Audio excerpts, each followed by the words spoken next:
Vamos falar primeiro sobre o this, pois como já falamos de escopos, então vai ser rápido de entender. Depois falamos sobre os outros métodos. O this representa o atual contexto onde ele está sendo utilizado. Ele referencia esse contexto. Vou demonstrar um pouco sobre o this no console do navegador mesmo. No JSBin ele pode dar uma travada. Então aqui, só vou apertar F12 para ele vir para o console. Aqui, se eu simplesmente digitar this, é como se eu estivesse dando console.log de this, e ele vai me retornar aqui o objeto window. O this, quando fora de funções e métodos, representa o escopo global.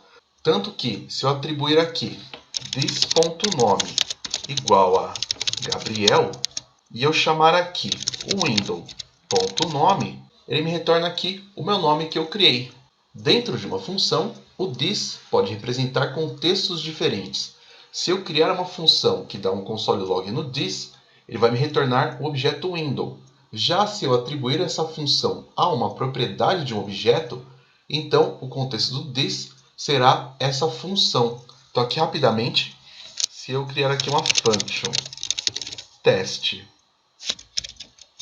e aqui eu der um console.log de this, dessa forma, se eu chamar teste, ele me dá o objeto window. Aqui então, se eu criar um const dados, que vai receber aqui um objeto que tem função que recebe teste, dessa forma aqui, opa, desculpa, na verdade tem que ser assim.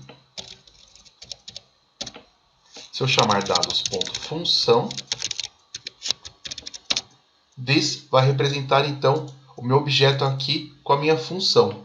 O this então é basicamente isso, mas vamos a algo muito interessante aqui. Pode ser que às vezes dentro de uma função você queira acessar o escopo global e não o escopo da própria função.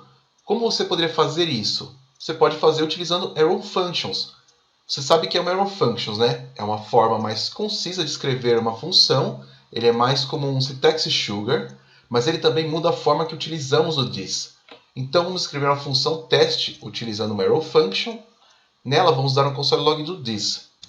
Então se eu criar aqui numa const função 2, dessa forma, e atribuir a ela aqui uma arrow function que só me dá um console.log de this. Temos aqui então a nossa função. E agora se eu criar aqui, por exemplo, uma const utilitários, que vai aqui receber um objeto que função, nossa propriedade função, receber função 2, dessa forma aqui. Se eu chamar utilitários.função, me retornou então o objeto window. E agora vamos falar sobre call, apply e bind, que são métodos usados para controlar a invocação de uma função. Call e apply podem ser utilizados para invocar uma função imediatamente. O bind pode ser utilizado para invocar uma função mais tarde. Demonstrando então aqui o call, deixa eu só fechar agora aqui, ele te permite invocar uma função, porém alterando o contexto de this dessa função, passando qual contexto você quer na execução dele. Vamos criar aqui então, deixa eu só passar para ES6. Eu vou criar uma const chamada dados, que vai receber aqui, vai ser um objeto cujo, o nome vai ser Gabriel, dessa forma. Aqui eu vou criar uma const saudação, que vai receber aqui uma function, dessa forma, que recebe a idade. E dentro dela eu só vou dar aqui um console.log de bem-vindo.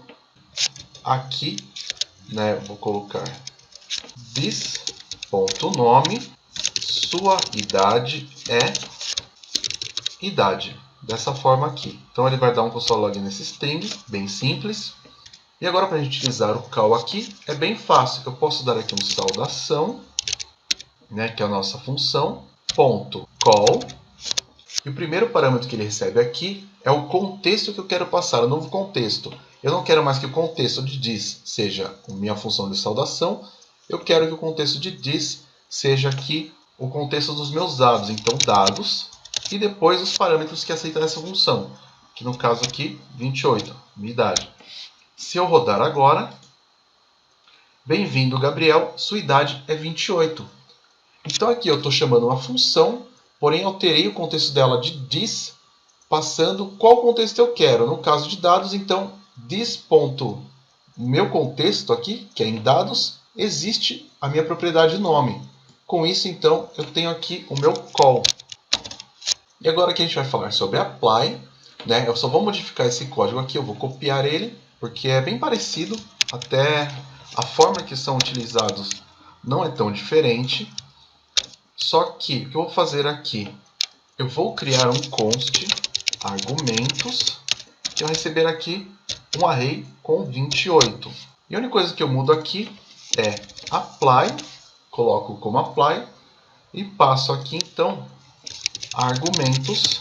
E se eu limpar e rodar, funcionou da mesma forma. A única diferença que o apply tem para o call é que o apply aceita os argumentos da função em um array e não precisa quebrar eles e passar um por um. Porque aqui no caso, né, na minha saudação aqui, usando o call, se eu tivesse mais do que um argumento aqui na minha função, eu teria que passar eles com vírgula aqui, cada um separado por uma vírgula diferente.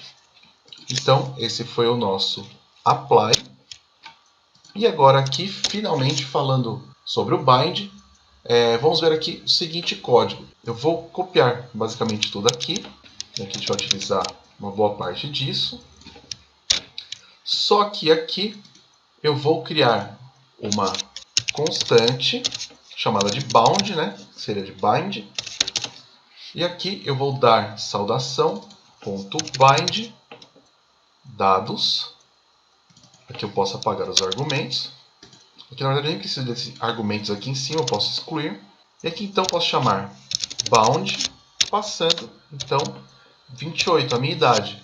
Se eu der um clear aqui e rodar, pronto, bem-vindo Gabriel, sua idade é 28. Então o bind aqui, ele cria uma nova função a partir de outra função. E a única coisa que você precisa fazer é passar o contexto do this que você quer que ele receba. E com o bind, então, como eles nos retornam uma nova função com um novo contexto diferente, eu posso utilizar ele quando eu quiser. Diferente aqui do apply e do call, que são então executados imediatamente. Com o bind eu posso criar uma função com um contexto diferente que eu posso executar quando for mais conveniente para mim. E com isso nós temos então o this, o call, o apply e o bind.